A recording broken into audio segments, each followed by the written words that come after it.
మైదుకూరులో TDP నుంచి పోటీ చేస్తున్న పుట్ట సుధాకర్ యాదవ్ ప్రచారంలో దూసుకుపోతున్నారు. రోజు రోజుకు ఆయన నాయకత్వంలో నడవడానికి నాయకులు పెద్ద ఎత్తున వైసీపీ నుంచి టీడీపీలోకి చేరుతున్నారు.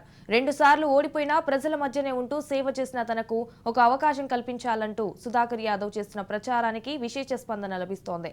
ఇక చాపాడు మండలంలోని బద్రిపల్లెకు చెందిన జపన్యా విద్యాసంస్థల అధినేత పందిరి డేవిడ్ ఆధ్వర్యంలో 500 కుటుంబాలు సుధాకర్ యాదవ్ సమక్షంలో టీడీపీలో చేరారు.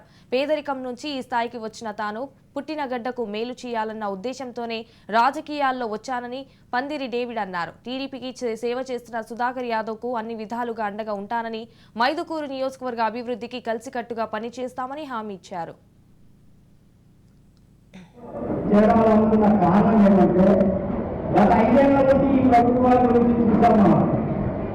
ఈ ప్రభుత్వంలో మనకు ఏ న్యాయం జరిగింది, ఏ అన్యాయం జరిగింది, దళితులను ఏ విధంగా కొట్టారు, ఏ విధంగా చంపారు, గుండు కొట్టి పోలీస్ స్టేషన్ తన్నారు, అదేవిధంగా చంపి ఇంట్లో పంపించారు.